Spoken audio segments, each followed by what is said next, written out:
Bonjour à tous et bienvenue dans la suite de notre nouvelle série Réponse à 10 sophismes apologétiques catholiques romains. On va aborder à présent le point numéro 2, la primauté romaine. Prétention orthodoxe. Certes, Saint Pierre avait un rôle particulier, mais ce n'était qu'un primus inter pares, premier parmi les pairs. La juridiction universelle de Rome est une invention. On va voir un peu ce qu'on va faire de cette prétention orthodoxe juste après. La réponse proposée du côté catholique romain est « Les pères eux-mêmes parlent d'une autorité de Rome sur toute l'Église », voire saint Irénée, saint Cyprien, saint Optat de Milève. Les évêques faisaient appel à Rome pour des jugements doctrinaux dès les premiers siècles, voire appel de saint Athanase, de saint Jean Chrysostome. Les conciles anciens reconnaissaient la primauté romaine comme non simplement honorifique, mais juridictionnelle, voire canon 3 du concile de Sardique, confirmé à Chalcédoine. Voilà, donc on va voir un petit peu ce qu'il y a à dire ici. Il y a des problèmes à la fois dans la prétention orthodoxe, qui n'est pas très bien formulée, et dans la réponse, évidemment, catholique romaine. Voyons voir ça. Correction de la prétention. On va creuser pas mal ici, parce qu'il y a beaucoup de choses à expliquer et à nuancer. On entend peut-être trop souvent des orthodoxes dire que la primauté romaine n'a aucun aspect juridictionnel, que c'est purement honorifique, et ça, c'est en fait faux. Donc il est important de dire que l'Église orthodoxe n'a jamais défendu que la primauté romaine était purement honorifique. C'est une primauté d'honneur, mais on va voir que primauté d'honneur, ça ne veut pas dire purement honorifique. Et qui a un aspect juridictionnel, comme c'est bien d'ailleurs indiqué dans la réponse catholique romaine, il y a un aspect juridictionnel qui a été en tout cas accordé avec et au nom de cette primauté d'honneur.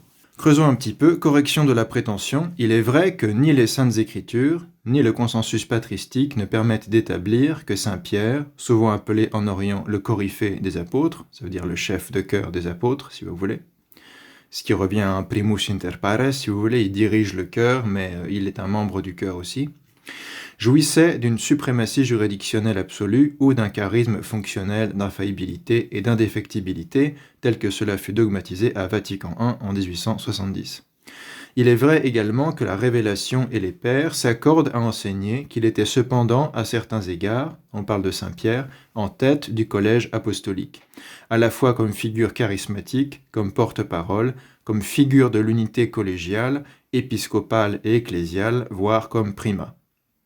Un coryphée des apôtres, il y a un côté primat aussi, sauf que primat dans la tradition orthodoxe, ça ne veut pas dire suprématie papale, que ce soit au niveau du synode épiscopal avec son métropolitain, que ce soit au niveau des métropolites avec leur patriarche ou archevêque, et que ce soit aussi la question de la préséance d'honneur parmi les patriarches. On ne pense jamais en termes de suprématie juridictionnelle.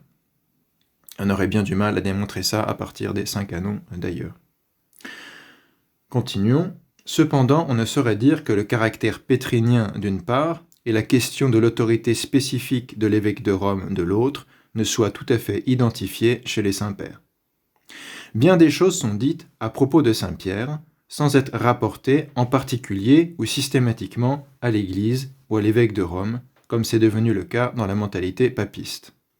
Cette confiscation ou exclusivisation romaine n'est donc pas admise par les orthodoxes, car elle n'est tout simplement pas catholique au vrai sens du terme. On poursuit. Lorsqu'il s'agissait de louer, de gonfler ou d'insister sur l'autorité romaine dans l'Église, il était quasiment toujours fait référence à Saint Pierre, bien qu'originellement cette référence fut le plus souvent couplée avec la figure de Saint Paul, en particulier avant la seconde partie du IVe siècle, qui vit une amplification sans précédent du discours pétrinien à Rome sous Damas. Il y avait déjà un discours pétrinien entre guillemets avant, mais ça s'amplifie considérablement à l'époque du pape Damas. Et là-dessus, je renverrai au livre de Demakopoulos, The Invention of Peter, qu'on listera dans la petite bibliographie à la fin. C'est vrai que dans toutes les sources les plus anciennes, que ce soit saint Ignace d'Antioche, saint Irénée de Lyon ou Tertullien, c'est toujours Pierre et Paul. Jamais on a l'impression que Saint Pierre a plus d'importance que Saint Paul dans la référence à l'honneur rendu à Rome. Et c'est assez marquant. Si vous prenez l'épître, je ne sais plus dans quel épître de saint Ignace d'Antioche il parle de Pierre et Paul, C'est peut-être l'Épître aux Romains, mais je ne suis pas sûr. Disons, l'Épître aux Romains, contre les hérésies de saint Irénée, livre 3, Tertullien dans la prescription contre les hérétiques, il me semble, c'est toujours Pierre et Paul. Cette idée que Rome, c'est Saint-Pierre, et c'est Saint-Pierre qui compte, c'est un développement idéologique qui se fait assez vite apparemment. On comprend pourquoi, parce que c'est plus facile d'affirmer son autorité en faisant référence à Saint-Pierre qu'en faisant référence à Saint-Paul en termes juridictionnels et doctrinales, si vous voulez, parce qu'on pouvait plus facilement détourner le sens de certains versets concernant Saint-Pierre que concernant Saint-Paul. Je pense que c'est une des raisons pour lesquelles ça s'est concentré sur Saint-Pierre et pas sur Saint-Paul, cette idéologie. Cette idée des clés données à Saint-Pierre, on pouvait en faire quelque chose, même si l'Évangile ne dit pas d'ailleurs que le Christ donne les clés à Saint-Pierre. C'est quelque chose qui n'est pas toujours suffisamment souligné. Le Christ ne dit pas « Saint-Pierre, je te donne les clés ». Et pourtant, c'est ce qu'on voit dans les tableaux catholiques romains du second millénaire, on voit le Christ qui donne les clés à Saint-Pierre. Donc ça, c'est important à souligner. Comme je l'ai déjà dit dans les vidéos sur Cyprien, le Christ fait une promesse à Saint-Pierre qu'il aura le pouvoir des clés. Ce n'est pas la même chose que de dire « je te donne les clés ». Et le moment où il donne le pouvoir des clés, c'est Matthieu 18, 2 chapitres plus tard, où tous les apôtres reçoivent le pouvoir des clés. Donc ça n'empêche pas que Saint-Pierre a une primauté, mais c'est pas parce qu'il a un pouvoir que les autres apôtres n'ont pas, ou que les autres apôtres n'ont ce pouvoir que par Saint-Pierre, comme le prétendra Optade Milev d'ailleurs. C'est pas du tout le point de vue consensuel sur le sujet chez les saints-pères de l'Église. Les apôtres reçoivent le pouvoir des clés du Christ lui-même. Recevez l'Esprit Saint, etc., dans l'Évangile de Jean par exemple. C'est assez clairement affirmé par saint Ambroise de Milan, saint Cyprien de Carthage, etc. Reprenons, donc la référence pour gonfler ou insister sur une autorité romaine dans l'Église. Le siège de Rome décide de gonfler son autorité pour faire ceci ou cela. Au début, c'est plutôt localement, et ensuite ça s'étend. On fait appel à Saint-Pierre, à la figure de Saint-Pierre. Mais l'inverse n'est pas vrai. Si on fait volontiers le lien de Rome à Pierre, parce que Pierre est l'un des apôtres fondateurs de l'Église, on ne le fait pas si volontiers de Pierre à Rome. On n'hésitait pas en parallèle à faire le même type de lien d'Antioche à Pierre, ou d'Alexandrie à Pierre, de l'épiscopat, du sacerdoce, de l'humilité, du repentir, de la confession de foi, de l'Église en général à Pierre. Regardez les commentaires de saint Augustin, notamment sur les évangiles. Tout cela pour conclure que tout ce qui était dit et admis de Saint-Pierre, dans sa variété et sa complexité d'ailleurs, il n'y a pas qu'une seule manière de parler de Saint-Pierre, il y a des choses consensuelles, des choses plus particulières ou marginales. Par exemple, quand Optade Milev dit que c'est par Pierre seul que les autres apôtres ont le pouvoir des clés, c'est très marginal, c'est son opinion, mais c'est pas du tout ce qu'on retrouve consensuellement. Et d'ailleurs, ce n'est pas décrit dans les évangiles, donc c'est assez intéressant que cette opinion marginale n'est pas fondée sur l'écriture. Alors que l'opinion plus consensuelle, que les apôtres ont le pouvoir des clés parce que le Christ a donné le pouvoir des clés aux apôtres, ça c'est décrit dans les évangiles. Donc tout cela pour conclure que tout ce qui était dit et admis de Saint-Pierre, dans sa variété et sa complexité d'ailleurs, ne l'était pas pour autant systématiquement de l'Église ou de l'évêque de Rome, ou pas exclusivement et d'abord de cette Église et de cet évêque. Vous ne trouverez jamais ça dans les commentaires patristiques de l'Évangile selon saint Matthieu, de l'Évangile selon saint Jean. Il n'y a jamais de référence à Rome, ou exclusivement à Rome. Ce véritable syndrome de Pierre, qui oriente, nourrit et biaise le regard de la plupart des catholiques romains, doit être diagnostiqué et guéri par une meilleure connaissance globale des sources anciennes pertinentes. Pas seulement des sources romaines, mais les sources anciennes en général sur Saint-Pierre. On continue avec cette correction importante. Enfin, concernant la seconde phrase, « La juridiction universelle de Rome est une invention », soyons tout de même plus précis. À certains égards, qui n'ont pas grand-chose à voir avec le système papiste, l'Église de Rome et son évêque se sont vus reconnaître, d'abord informellement puis canoniquement, des prérogatives de type administratif, donc juridictionnel, dont la portée regardait, en théorie, toute l'Église catholique. Là, je fais référence au canon de Sardique sur le droit d'appel à Rome. Ça ne veut pas dire que tout le pouvoir juridique de Rome est universel, mais il y a un aspect juridictionnel de prérogatives accordées à Rome qui ont un aspect universel, Et c'est prouvé par l'histoire, les sièges de partout pouvaient faire appel à Rome pour voir réviser leur affaire. On a déjà parlé des canons de Sardique d'ailleurs en détail dans notre cycle sur Saint Clément de Rome. C'est en 6 parties, alors je ne sais plus dans quelle partie c'est, mais dans une de nos vidéos sur Saint Clément de Rome, on lit en détail les canons pertinents des conciles de Sardique et on voit à quel point ça ne prouve rien en faveur du papisme.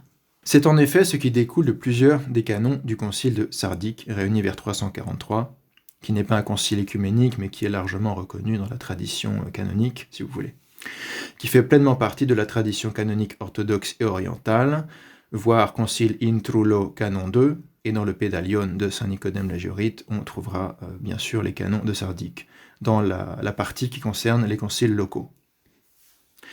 Bien qu'avec la valeur d'un concile local importe, et non d'un concile écuménique, contrairement à ce que tentera de faire croire l'Église de Rome dès le début du 5e siècle, en rattachant mensongèrement ces canons à ceux du concile de Nicée.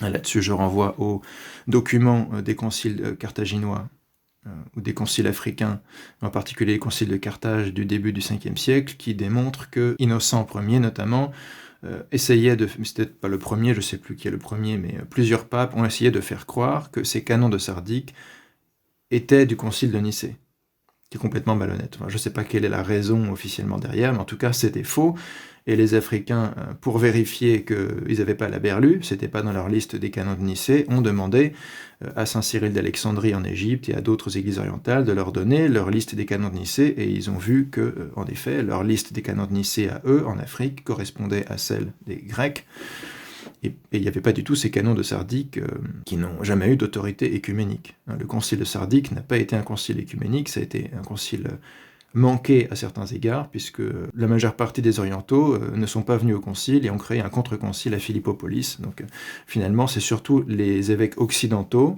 qui étaient réunis pour rejuger le cas d'Athanase et rétablir Athanase sur le siège d'Alexandrie, etc., et Marcel d'Ancire d'ailleurs, qui étaient présents lors du concile. Donc on a Osius de Cordoue qui préside, qui est le plus vénérable des évêques présents, un confesseur de la foi, etc. Et la majorité des autres évêques sont des évêques occidentaux.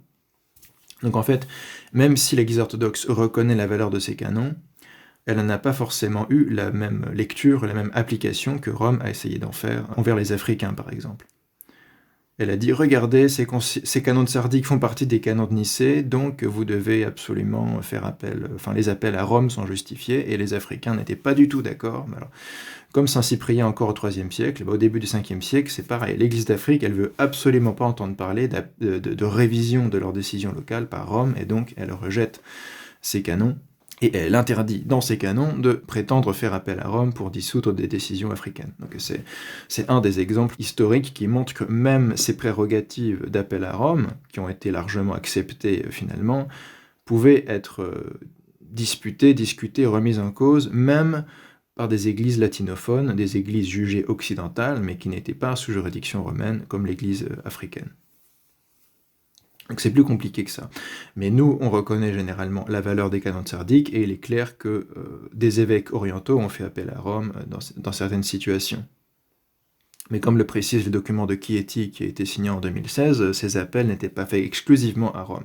Simplement, Rome étant le premier siège parmi tous les sièges, était la cour d'appel la plus haute, si vous voulez.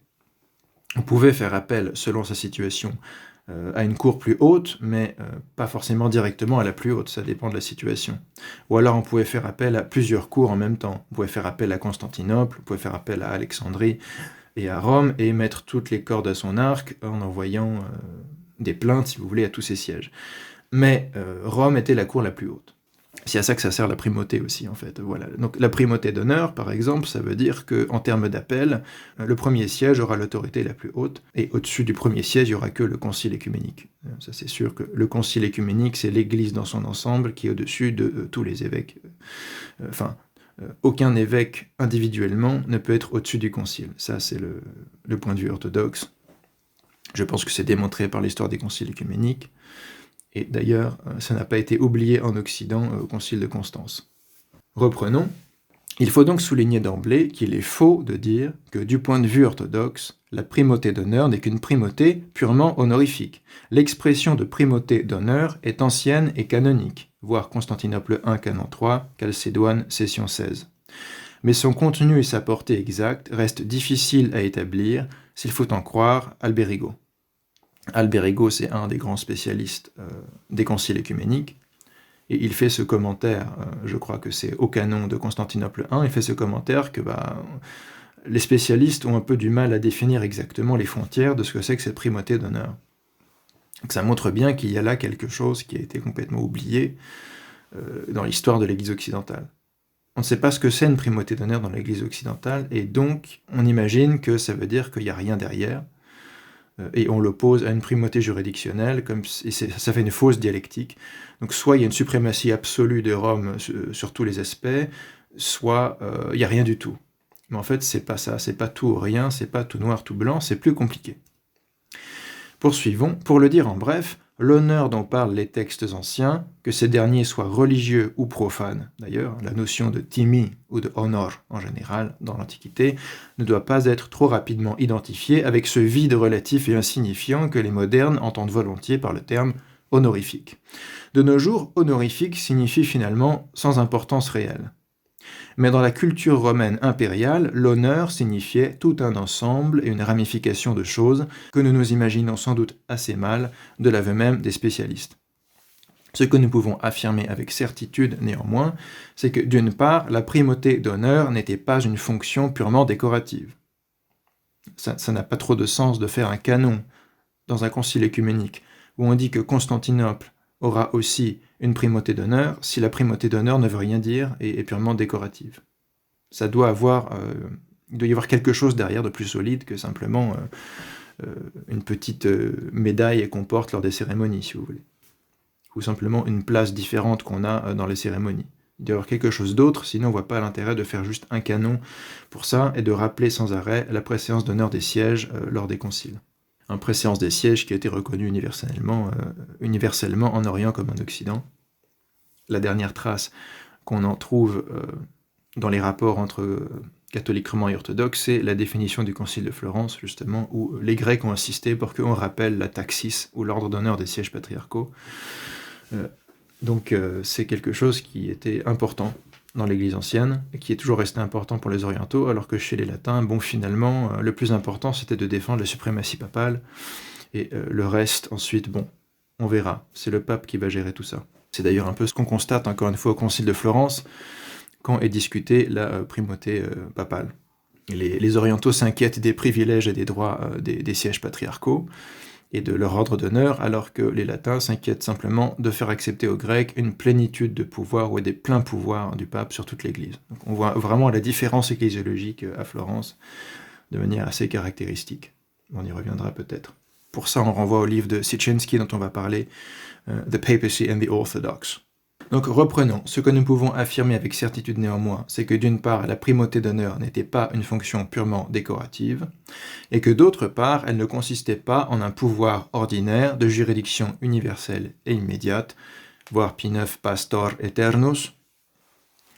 C'est ce qui explique la complexité des faits et des documents historiques concernant Rome et les autres sièges patriarcaux au fil du premier millénaire.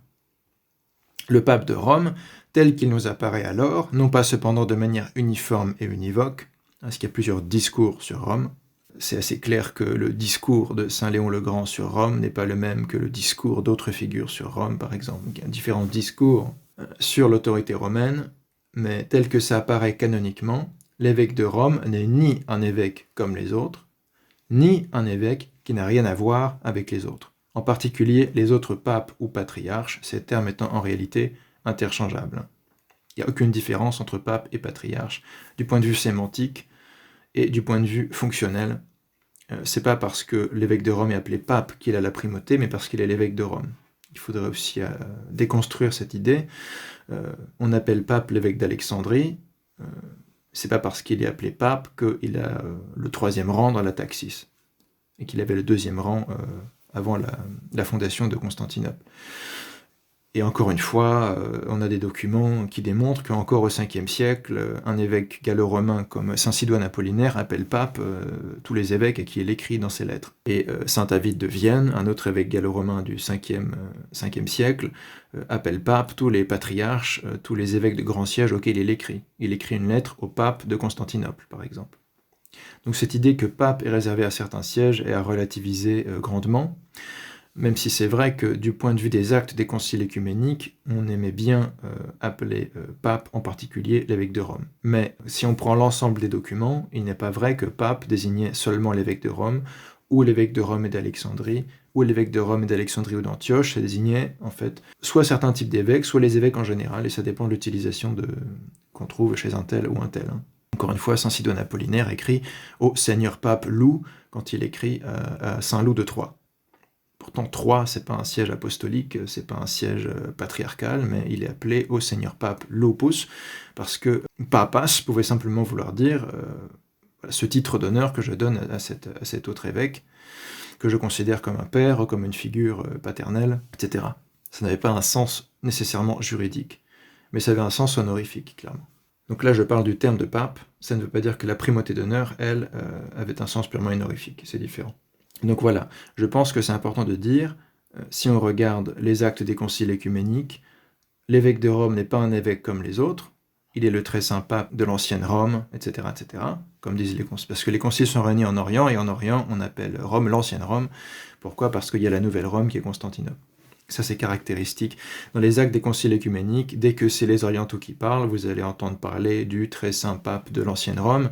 Dès que c'est les légats de Rome, les légats romains qui parlent, vous allez entendre parler du Saint-Siège apostolique. On voit déjà dans les manières de parler des espèces de discours qui soulignent des choses différentes, et il y a déjà des frictions en fait à ce sujet au Concile de Chalcédoine. C'est assez intéressant de lire les actes du Concile de Chalcédoine, et on voit déjà que bon, il y a une sorte de nouvelle ecclésiologie qui se crée en Occident, et qui peut créer des frictions, même si on arrive encore à peu près à s'entendre grâce au processus conciliaire. S'il n'y avait pas ce processus conciliaire et synodal, le schisme aurait eu lieu beaucoup plus tôt en réalité. Et d'ailleurs, il y a eu des schismes temporaires au premier millénaire, bien avant saint Photios. Donc, poursuivons, correction de la prétention encore, reformulons donc mieux la position orthodoxe, telle qu'elle découle de notre tradition ecclésiastique et canonique, et non des idées que s'en font trop rapidement certains, des deux côtés. La primauté d'honneur a un aspect juridictionnel, défini canoniquement au sein d'un système synodal fondé sur la notion de consensus épiscopal. On peut dire qu'elle suppose un rôle de présidence, et cet aspect juridictionnel a, au niveau dont nous parlons ici, qui n'est pas celui de la gestion d'un territoire canonique précis, on ne parle pas de la juridiction épiscopale de Rome, on ne parle pas de la juridiction patriarcale de Rome, mais de son statut de primus dans l'Église, de primauté d'honneur.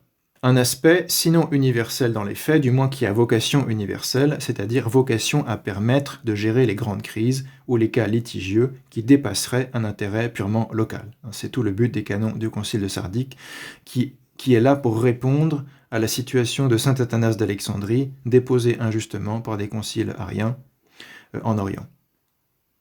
Donc pour gérer des situations de crise qui dépassent un patriarcat en particulier, on accorde ces prérogatives canoniques à l'évêque de Rome.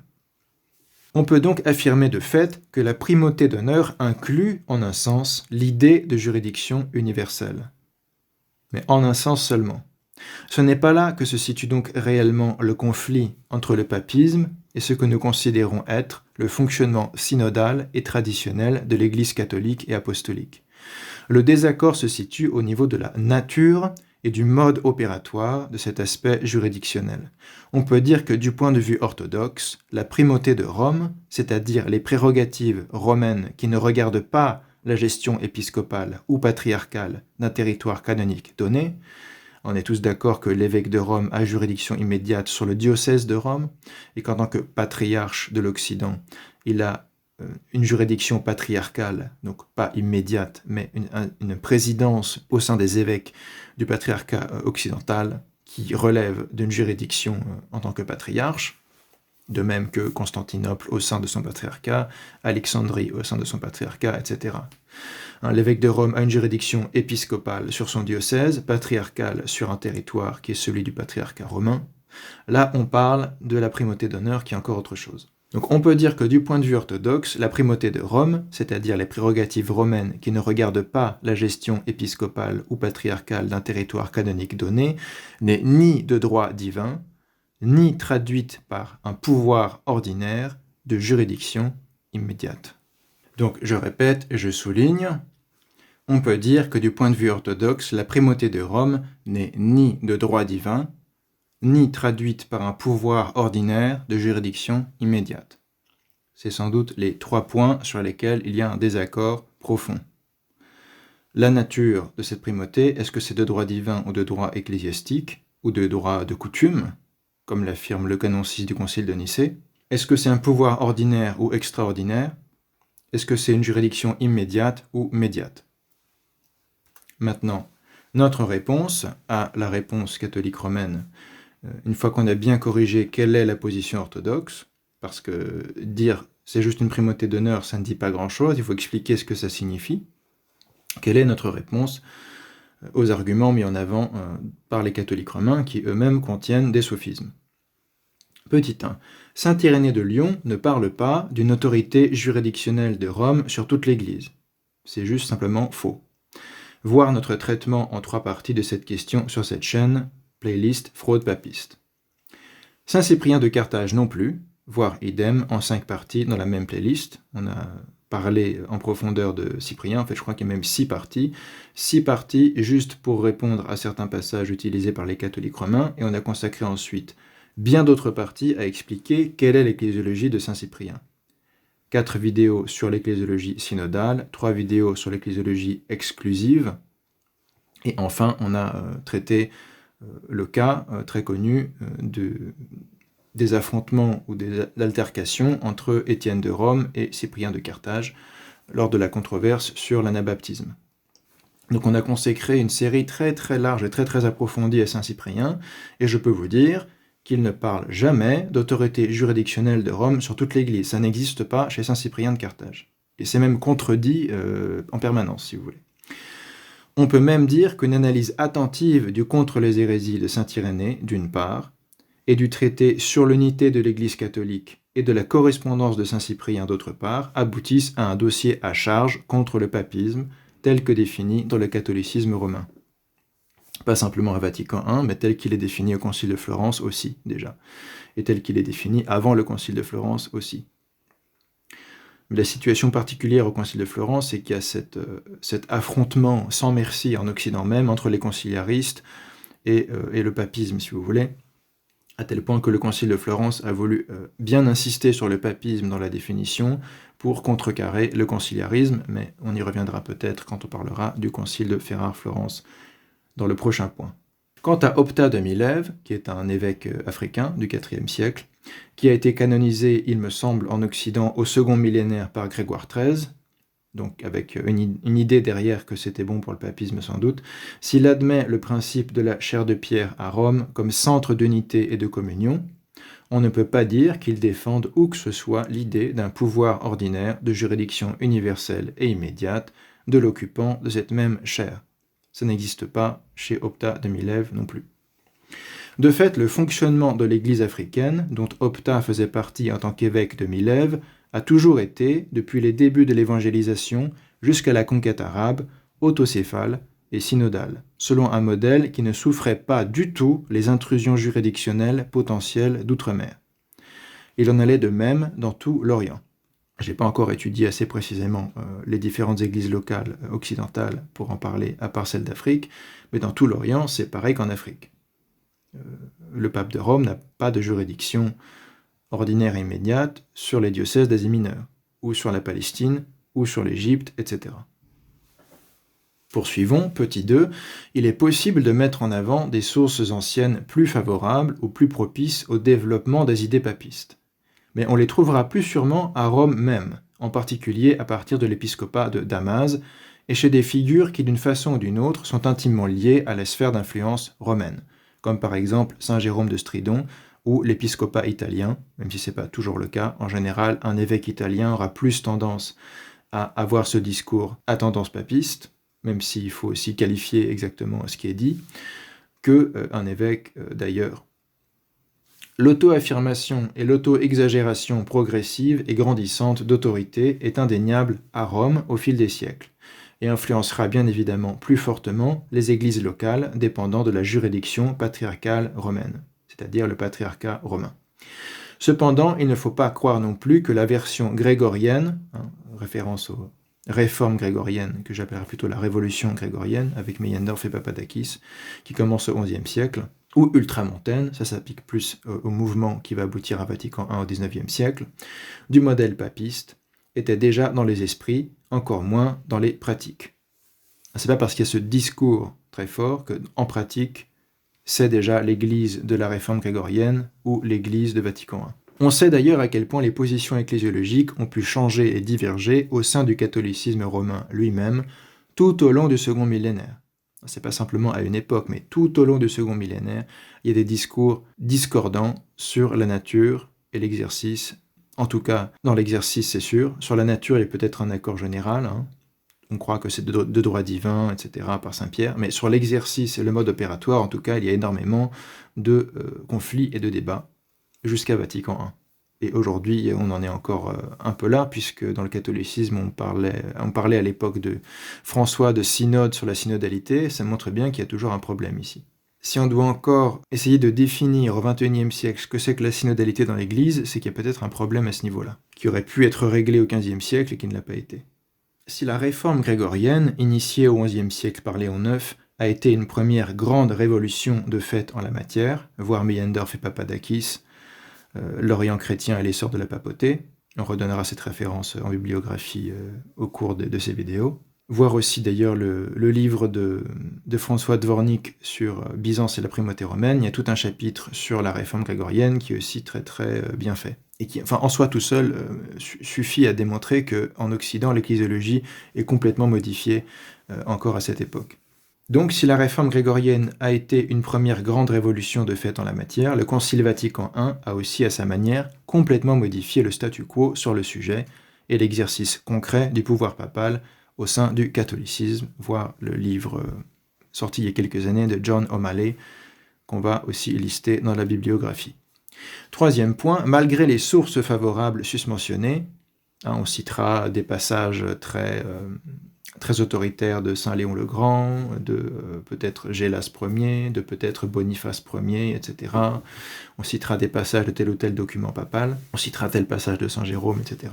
Malgré ces sources favorables susmentionnées, le modèle et l'idéologie papiste sont par ailleurs contredits et réfutés en permanence par maints faits historiques et documents patristiques et conciliaires du premier millénaire chrétien. Et je dirais même que le premier document où on peut voir poindre une affirmation d'autorité romaine basée sur saint Pierre, c'est la lettre de saint Firmilien à saint Cyprien, qui date du milieu du IIIe siècle, sur laquelle je fais 2 vidéos. Le premier document où on voit clairement apparaître un évêque de Rome qui essaye de faire pression de manière juridictionnelle en invoquant la figure de saint Pierre, c'est dans cette lettre de saint Firmilien où il démonte complètement cette idée. C'est assez marquant, si vous voulez, c'est assez significatif de cette question, en fait. Dès quel point elle est contredite, elle fait controverse, elle ne fait pas l'unanimité, elle crée des problèmes plus qu'elle n'en résout, etc., etc. C'est ce qu'on remarque dans la lettre de saint Firmilien, qui va jusqu'à dire, je le rappelle, en parlant d'Étienne de Rome, « S'il pense avoir coupé tout le monde de l'Église, c'est lui qui s'est coupé de l'unité de l'Église. » Je paraphrase, mais c'est à peu près ce qu'il dit, en contexte de la controverse sur la réception des hérétiques, etc. Et d'ailleurs, les églises orientales continueront à recevoir les hérétiques, comme bon leur semble, sans se croire obligés de suivre un décret romain. Et on a plein d'exemples comme ça historiques, où ça démontre que les velléités juridictionnelles de Rome sont des velléités. Elles ne sont pas autre chose que des velléités, il n'y a aucune réalité dogmatique derrière. Il n'y a aucune réalité concrète avant, encore une fois, la réforme grégorienne. Il peut y avoir des cas où le rapport de force va en faveur de Rome, mais ce n'est pas basé sur des principes dogmatiques, ni sur des canons qu'on peut citer, si vous voulez. Les canons qu'on peut citer ne donnent pas du tout à l'évêque de Rome ce pouvoir que prétend la définition du Concile de Florence ou la définition de Vatican I. Reprenons. Le droit d'entendre et de répondre synodalement à des appels a en effet bien été accordé au siège romain par les évêques, surtout occidentaux, réunis à Sardique vers 343, en réaction à la crise arienne qui avait justement poussé saint Athanase à tenter de faire réviser sa cause auprès de figures influentes en Occident et de saint Jules Ier à Rome. L'Orient étant malheureusement largement tombé sous la coupe de potentats pro-ariens, et encore une fois, au IVe siècle, on sait que les sièges les plus importants, c'est Rome, Alexandrie et Antioche. On est avant la création du patriarcat de Constantinople à ce moment-là. Et il est déjà enfin, c'est pas réellement établi, hein, mais il est déjà un petit peu accepté que Alexandrie a la 2e place après Rome et Antioche la 3e place, et ça c'est lié purement à des considérations civiles, si vous voulez. Parce que Alexandrie est la 2e ville la plus importante de l'Empire et Antioche la 3e ville la plus importante. Donc c'est un accommodement à une réalité civile, plus qu'une raison intrinsèque. Mais si on accepte cette idée que Alexandrie est en seconde place après Rome, ça montre bien que Athanase n'avait pas vraiment d'autre choix que de faire appel à Rome s'il voulait faire réviser son cas, puisqu'il n'y avait pas d'autre siège qui aurait pu se dire plus important qu'Alexandrie. C'est important aussi à expliquer. Et je vais en détail aussi là-dessus dans mes vidéos sur Saint Clément de Rome, cette idée que signifie l'honneur, que signifie faire appel, qu'est-ce que ça suppose de faire appel, etc. Faire appel, ça suppose que l'instance d'appel a une capacité de gestion plus élevée. Ça ne veut pas dire une juridiction immédiate, etc., mais ça veut dire qu'elle est considérée comme une instance plus élevée qui aura la capacité de gérer ses appels. Or, Alexandrie pourrait gérer des appels de sièges orientaux qui sont plus bas dans la taxis, mais elle ne pourrait pas elle-même leur faire appel à ces sièges orientaux, à l'époque où Constantinople ne s'est pas encore vu accorder la primauté d'honneur après Rome, et les mêmes privilèges d'honneur que Rome, mais pour l'Orient. Alexandrie n'aurait pas pu appeler à Constantinople, ni à Antioche, etc. Ça n'aurait pas fait sens, et en plus il fallait faire appel à des évêques qui n'étaient pas tombés dans l'arianisme, qui ne dépendaient pas du pouvoir impérial oriental, qui soutenait l'arianisme. Donc il y a tout un tas de facteurs qui expliquent pourquoi saint Athanase est allé en Occident, et pourquoi ensuite on a voulu sanctionner canoniquement cette approche, qui est d'ailleurs à éviter de créer des schismes, parce que saint Athanase n'était pas un VCO, saint Athanase n'était pas un schismatique, il a toujours essayé de trouver des solutions au sein de l'Église canonique. Donc, voilà un petit peu le contexte de ces canons de Sardique.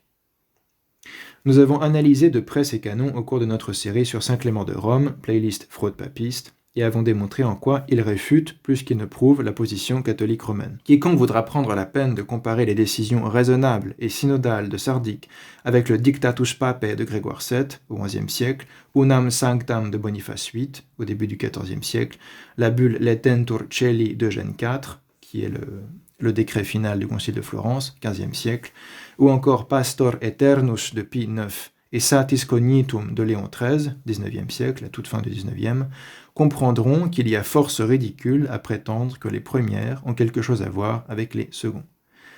Il n'y a rien à voir entre Sardique et tous ces documents que je cite comme exemple illustrant le papisme. Point numéro 4. Les prérogatives accordées par le concile de Sardique démontrent qu'elles ne sont pas dues à Rome de droit divin, sans quoi il n'aurait pas été nécessaire de réunir un concile épiscopal pour les décrire, les discuter et les proposer à l'approbation des évêques présents, ce qui ressort de ces textes canoniques eux-mêmes. À chaque fois, au juge de Cordoue fait « Alors, est-ce que ça vous plaît qu'on fasse comme ça ?» et le texte dit « Et tous les évêques présents dirent « Oui, ça nous plaît ». C'est-à-dire que c'est soumis à l'approbation des évêques présents. Si Rome a une primauté juridictionnelle universelle de droit divin, c'est complètement superflu de demander l'approbation des évêques présents pour un droit d'appel. Je pense que l'argument est assez clair. Et un des canons de Sardique dit « Alors, est-ce que vous êtes d'accord pour qu'on fasse ça en l'honneur de Pierre ?» Donc il y a la mention de l'honneur de Pierre et cette notion d'honneur qui est là, dans le texte de Sardique. En l'honneur de la mémoire de Saint-Pierre, est-ce que vous êtes d'accord pour que l'évêque de Rome ait tel privilège ? Les évêques sont d'accord. Ça n'a rien à voir avec dire que l'évêque de Rome, de droit divin, en la personne du bienheureux Pierre, s'est vu donner ta. C'est ce qui est le papisme. Point numéro 5. Ces prérogatives regardent purement une juridiction d'appel, c'est-à-dire un pouvoir extraordinaire, soumis à certaines préconditions. Sans appel préalable, l'évêque de Rome n'a pas son mot à dire ici, il ne peut pas intervenir de son propre chef. C'est assez clair. Point numéro 6. Ces prérogatives n'incluent pas de juridiction immédiate, mais décrivent au contraire comment tout doit procéder par voie synodale, y compris la révision du jugement en appel, et selon une procédure qui reste locale dans son application. Ce sont les évêques des provinces voisines de celle où a eu lieu le premier jugement qui doivent se réunir, non pas le synode romain, encore moins un collège des cardinaux qui alors n'existait pas et n'existera pas avant la réforme grégorienne initiée au XIe siècle. c'est-à-dire qu'avant la création des cardinaux au XIe siècle, c'est l'église de Rome, qui est une église locale. Ça peut être un scoop pour certains, mais Rome était aussi une église locale. Et c'est le clergé de Rome qui élisait leur évêque, l'évêque de Rome. Hallucinant, non?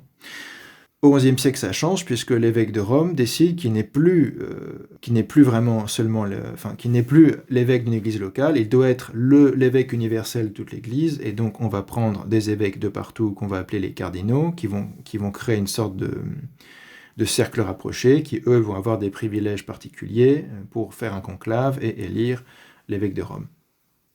Ça n'existe pas avant le XIe siècle. Jusqu'au XIe siècle, Rome est une église locale qui se considère, malgré tous ses discours et malgré toutes ses prérogatives, aussi comme une église locale, et c'est le clergé local qui élit l'évêque de Rome. Et d'ailleurs, une bonne partie des évêques de Rome du premier millénaire étaient avant ça des diacres très proches de l'évêque précédent en général. C'était souvent le diacre parce que en fait, les diacres étaient limités au nombre de 7 à Rome, et donc ils avaient finalement plus de pouvoir et plus d'influence que les prêtres, qui étaient beaucoup plus nombreux. Et par exemple, Saint Léon le Grand, il était diacre de l'évêque précédent. Et ensuite, il est élu pour être évêque. Et il y a plein d'exemples comme ça. Donc ça vous montre à quel point c'est un processus local. Il n'y avait pas cette idée qu'on a des cardinaux de toute la planète qui sont là pour élire l'empereur intergalactique de l'univers. Donc finissons avec la dernière phrase. On ne peut pas dire que ce soit la curie romaine qui gouverne l'Église universelle, encore moins l'évêque de Rome, au sens où il aurait une juridiction immédiate sur toute l'Église. Point numéro 7. Dire que les évêques faisaient appel à Rome pour des jugements doctrinaux, je cite, comme si on s'attendait à ce que Rome en isolation tranche le dogme, c'est d'abord appelé doctrinal, ce qui ne l'était pas forcément ni directement. Saint Athanase avait affaire à des accusations injustes de nature disciplinaire et non dogmatique.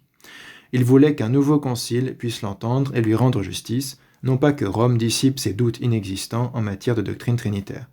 On peut en dire autant du cas de saint Jean Chrysostome, injustement déposé suite au concile du Chêne.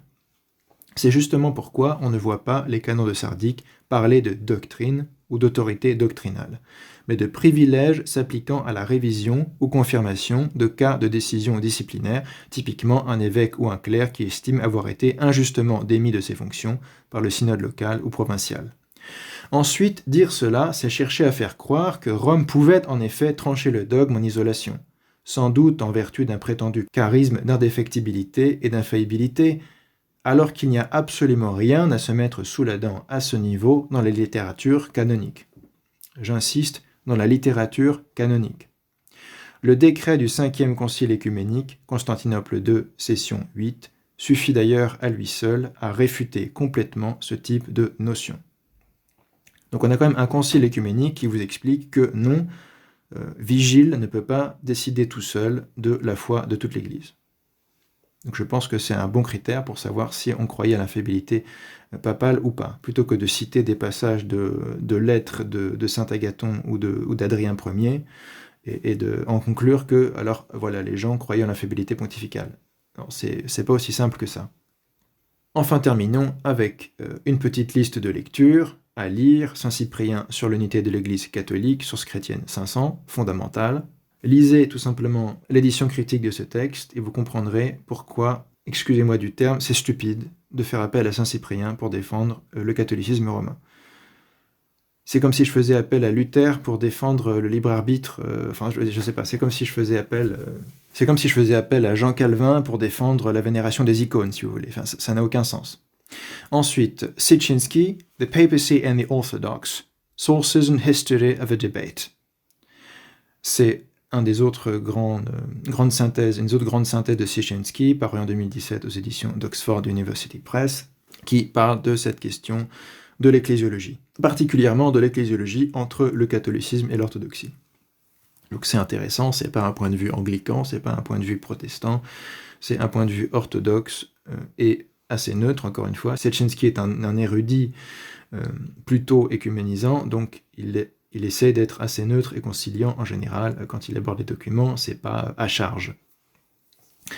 The Primacy of Peter, édité par le père John Meyendorff, ça a été aussi publié en français, mais je crois que l'édition française est épuisée et plus difficile à trouver que l'édition anglaise. Et l'édition américaine, donc, de 92, publié par le séminaire de Saint-Vladimir de New York. On peut le trouver, lui, en vente sur Internet. Alors que la version française, si vous trouvez un PDF, tant mieux, mais elle est épuisée.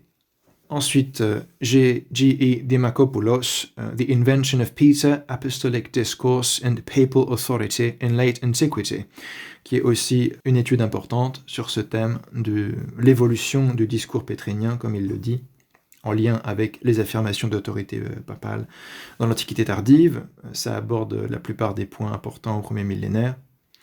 Et donc vous trouverez des analyses intéressantes de ce thème de Pierre, de comment il est utilisé à différents moments pour différentes raisons, pour quelles raisons, etc. Ça, c'est aussi académique. Université de Pennsylvanie. G.E. Merdinger, ou Merdinger, Rome and the African Church in the Time of Augustine, Université de Yale en 1997. C'est un ouvrage académique simplement et précisément sur cette question de l'Église de Rome et l'Église d'Afrique à l'époque de Saint-Augustin, et ça parle aussi un petit peu de avant et après. Je pense que c'est une bonne lecture pour approfondir et creuser ce thème, pas simplement à l'époque de Tertullien ou de Cyprien, mais à l'époque de Saint-Augustin même, fin 4e, début 5e siècle. Paul Mattei, de Tertullien à Fulgence, l'Ecclésiologie des Africains, ligne de crête, qui est une contribution donc à cette anthologie d'articles qui s'appelle Les Pères et la naissance de l'Ecclésiologie, éditée et sous la présidence de Marie-Anne Vanier aux éditions du Cerf. Jean-Claude Larcher, l'Église Corps du Christ en 2 volumes, très important, édition du Cerf 2012. Les 2 volumes sont très riches et abordent des sujets très importants. Patrick Craig Truglia, The Rise and Fall of the Papacy, Uncut Mountain Press 2023, une contribution récente qui donne un autre aperçu orthodoxe, une autre approche sur justement les différences de conception ecclésiologique et comment l'ecclésiologie qui domine au premier millénaire, malgré les prétentions romaines, c'est l'ecclésiologie synodale orthodoxe. Et là aussi, ça va des premiers siècles jusqu'au 8e, 9e siècle, je ne sais plus jusqu'où ça va. Je pense que ça couvre tout le premier millénaire de l'histoire de l'Église, en essayant de démontrer que l'ecclésiologie qui domine et qui fait que l'Église fonctionne bien, Orient et Occident, c'est la synodalité, ce n'est pas le modèle papisme. Alors pourquoi le modèle papiste n'est pas compatible avec la synodalité comme on l'entend ici? Il faudra en parler aussi peut-être plus en profondeur, mais si vous voulez, si l'évêque de Rome a un pouvoir ordinaire de juridiction immédiate sur toute l'Église, ça veut dire qu'il est l'évêque de tous les évêques. S'il est l'évêque de tous les évêques, la synodalité n'a pas de sens. Ou plutôt la synodalité, c'est les autres évêques qu'on réunit pour qu'ils soient là, qu'ils donnent leur avis éventuellement, etc. Mais au final, le pape est l'évêque des évêques. Il a une juridiction épiscopale sur les évêques. Donc, les évêques ne peuvent rien faire contre lui. Absolument rien faire contre lui. Il ne peut être jugé par personne. C'est dans le droit canonique catholique romain. Nul ne peut juger le premier siège et lui peut juger tout le monde. Il peut nommer et destituer les évêques à volonté. C'est ça le papisme, il faut bien comprendre. La synodalité, ça ne peut pas fonctionner comme ça. C'est le canon 34 des apôtres. Le primat fait tout en cherchant l'approbation de ses suffragants, et dans le canon 34 des apôtres, ça parle au niveau de la métropole, l'évêque métropolitain a des évêques suffragants, les autres évêques de son métropolitanat, si vous voulez, et il doit prendre des décisions importantes conciliairement avec eux. Et chacun des évêques aussi doit prendre des décisions importantes pour son diocèse en accord avec son primat, avec le métropolite. C'est ça la synodalité, c'est pas autre chose. Donc si un des évêques est l'évêque de tous les autres évêques, ça ne marche pas, tout simplement. C'est pas compliqué à comprendre, en fait. Il n'y a pas besoin d'avoir fait Bac plus 8 pour comprendre que si un évêque a juridiction immédiate sur tous les autres, alors il n'y a pas de synodalité possible, elle peut être court-circuitée très facilement. Ça dépend simplement du bon vouloir de cet évêque. Si l'évêque veut bien qu'il y ait de la synodalité, alors il y en a. S'il ne veut pas, alors il n'y en a pas. Ça semble assez clair. Et Vatican II répète que c'est un privilège de l'évêque de Rome, et c'est lui qui dispose librement de ce pouvoir de juridiction. C'est pas limité par quoi que ce soit en réalité. En particulier, depuis Vatican I et la position ultramontaine l'a emporté, c'est encore plus clair, mais je pense que c'était cohérent avec les définitions antérieures, notamment celle de Florence. Je pense qu'il y a une cohérence entre la définition florentine et la définition de Vatican I, mais ça a quand même coupé court, évidemment, à toutes les autres théories qui avaient cours au sein du catholicisme et qui tentaient de limiter les pouvoirs juridictionnels de Rome, notamment les gallicans, mais pas seulement les gallicans.